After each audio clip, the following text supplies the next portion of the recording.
Today I'm going to talk about sparse transformers again. Okay, let's get to the point. First, we are going to discuss what is sparsity and why we want to talk about it. Then we are going to talk about transformers, and then we will see how this sparsity is implemented in our models. So what's sparsity and why we care about it? Basically means having lots of zeros. So imagine a vector that has lots of elements, and if we call the vector sparse if it has only some elements that are not zeros, and it has lots of elements that are zeros. Why we care about this in the current context is because of the fact that probably many of you are familiar with the softmax function. We use it a lot of in our models, for example, in the attention or in the output layer of the model, if we do some classification, for example. And the problem with softmax is that it outputs a dense vector. Dense vector means that all the elements of the vector are non-zeros. And what we want to achieve with sparsity is that we want to focus only on some important stuff, not to give probability mass to all the elements of the vector. So yeah,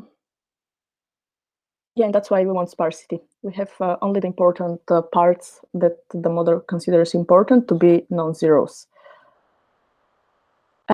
To give you even to convince you in that, I'm going to show some examples. For example, if we have a model that processes some text, we might want to focus only on specific words in a sentence. So here's an example from the attention so here, each row in these matrices is the attention. So it's the probability that these words looks at other words of the sentence. And we can see here the first matrix is generated with softmax. So what happens is that the model puts some probability mass to the entire sentence. And what we want to achieve with using sparsity is that we want our model to learn something important and to only focus on some specific words when it generates some word, for example. And it's even more interesting when we give an example with an image. So here what we see is the task of an example for the task of image captioning. This task is the following. So we put an image, we give an image to our model, and we want the model to produce a caption for this image. And this is a short sentence that describes the image. Here in the first line, we see that we are shown the attention that the model is putting on the image for generating the underlined words.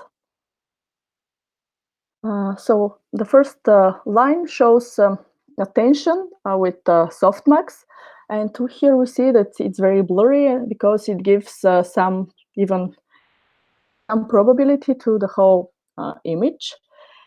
And if we have sparsity, we can achieve a little more focused view of only some important parts of the image. And here, depending on the function that we used, the model can really learn to focus on important parts. So I hope that I already convinced you that sparsity is cool, and we are going to use sparsity as a means to having more interpretable models. The next thing that I want to talk about is the transformer model. I'm going to make a very quick introduction for those of you who never heard of it or only heard of it. And if you're very familiar with the transformer, don't worry, because it will just take a couple of slides only to introduce the important things about the transformer in order to understand the idea of this work. So the transformer model was introduced 2-3 years ago with a paper called Attention is all you need. So basically, this is a sequence-to-sequence model, meaning that we give to the model some input, that's a sequence, and the model outputs another sequence. The transformer model is based on attention. We are going to see what this is in a while. And it's interesting because it's different models or different extensions to this model achieve state-of-the-art on many NLP tasks. And it's so if you're working on NLP, the chance that you use transformers is high. So let's quickly go through the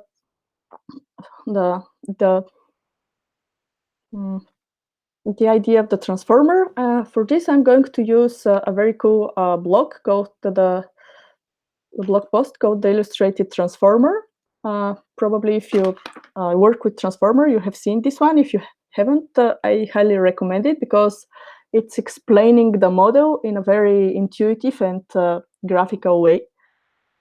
So I'm going to borrow pictures from there to explain the model.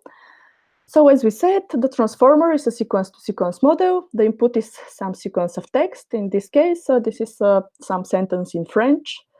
And the output is another sequence of text. In this case, a sentence in English. So this model here does translation from French to English. But there could be different tasks, different kind of sequences.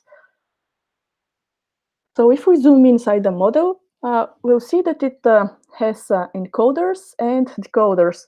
The idea of the decoder, of the encoder, is to take the input and to output some representation of this input that will later be used by the decoder. Decoder, on its part, takes into account this representation here of the input text, and is responsible for generating the output sequence.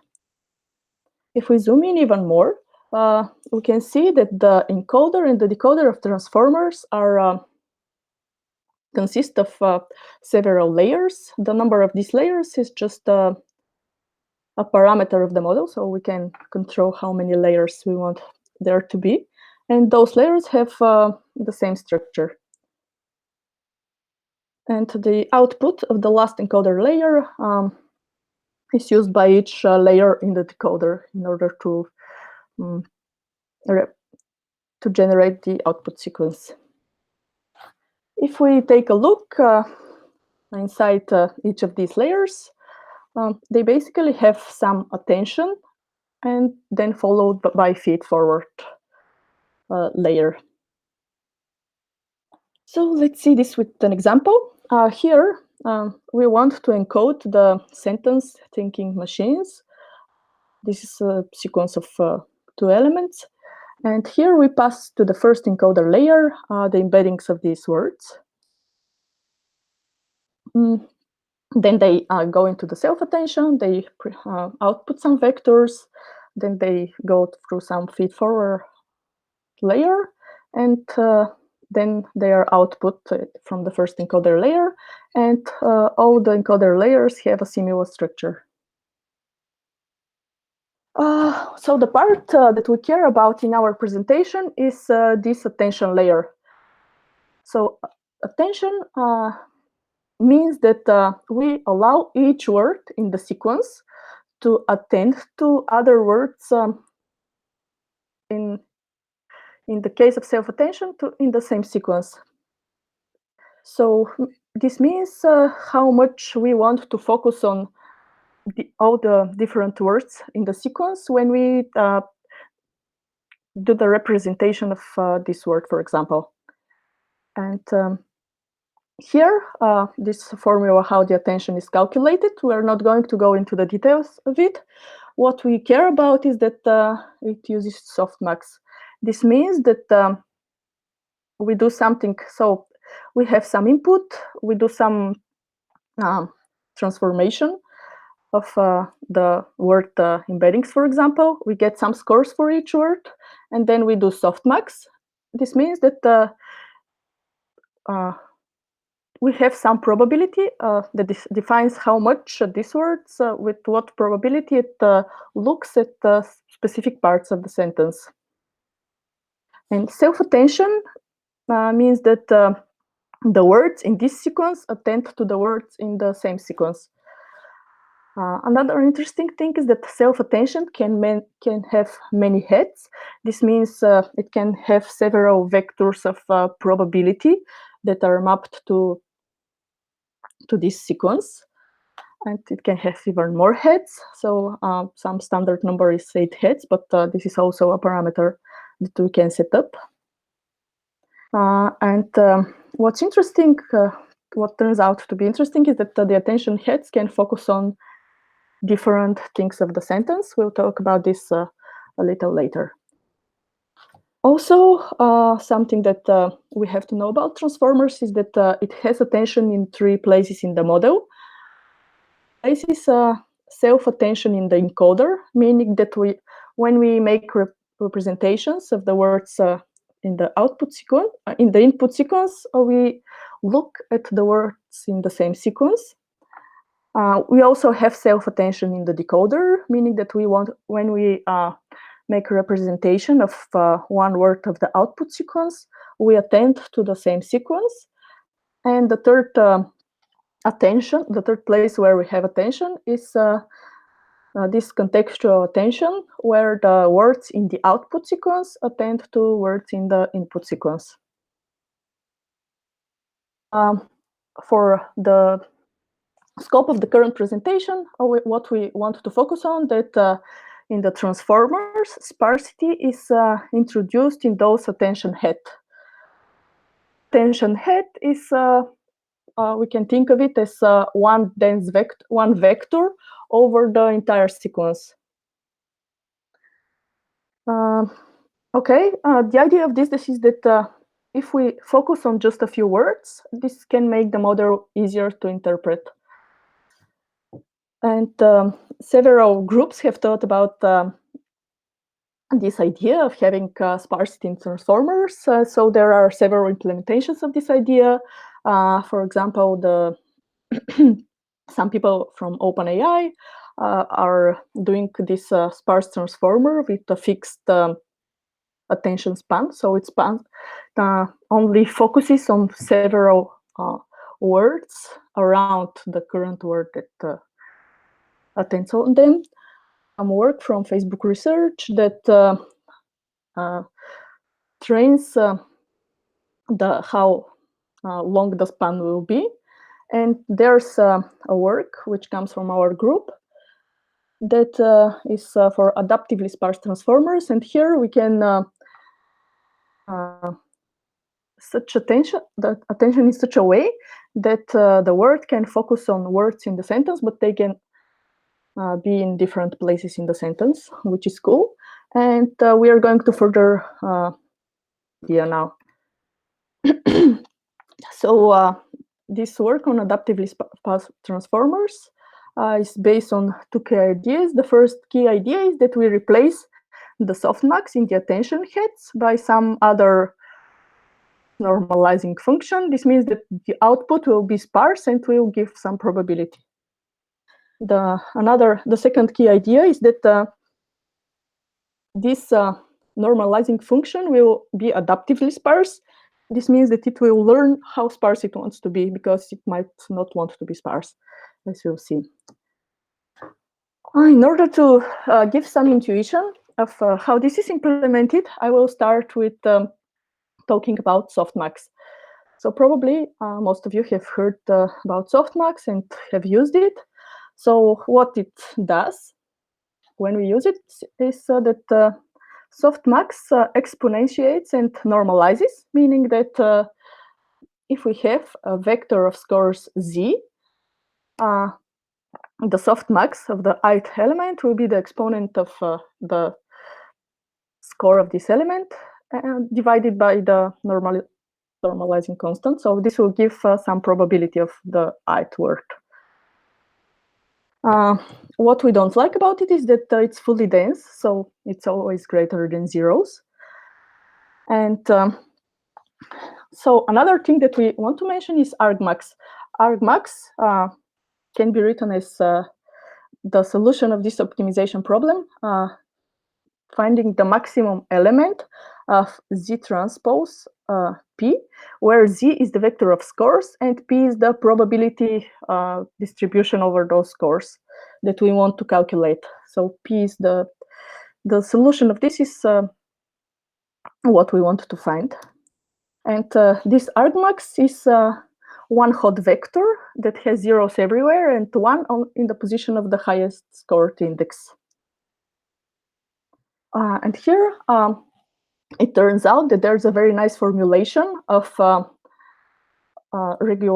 regularized argmax, where if we have a convex function omega, we can define this omega regularized transformation. So the argmax omega of Z, this is the function that we obtain when we use this function here. So what we want to do here, the idea is that we want to find out some suitable functions such that the minimization, the solution of this optimization problem will give us the vector with probabilities. And as we saw in the previous slide, when we have this function equal to 0, we have argmax. And what is interesting is that if we here you use Shannon entropy as a regularizer, we recover softmax. So there's another interesting function that gives us sparse-max, which is a sparse version of softmax. So it gives probabilities, but the vector is sparse. And the interesting thing that the adaptively sparse transformers are based on is that this thing can be even further generalized. And we're using for the adaptive sparse transformers is a generalization of this regularization of argmax, and this is called alpha-entmax. It is parameterized, so this function here is parameterized by this parameter alpha and is given in this form. What is interesting about it is that if we control alpha, we can define how sparse our output can be. If when alpha goes to infinity, closer and closer to argmax. So here, if alpha is infinity, this will become 0, so we recover the argmax. If we have alpha equals 1, we recover softmax, so it's still not sparse. But for alpha greater than 1, this function becomes sparse. So the idea here is that in our model, we can have such a function in our attention heads, for example, where we can learn this parameter alpha, so the model can be adaptively sparse.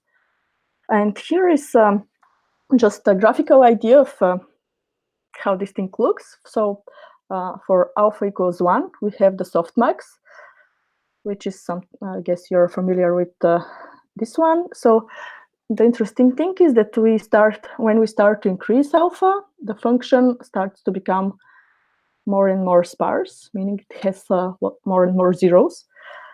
And here the intuition is that when we alpha goes to infinity, this will recover the argmax function.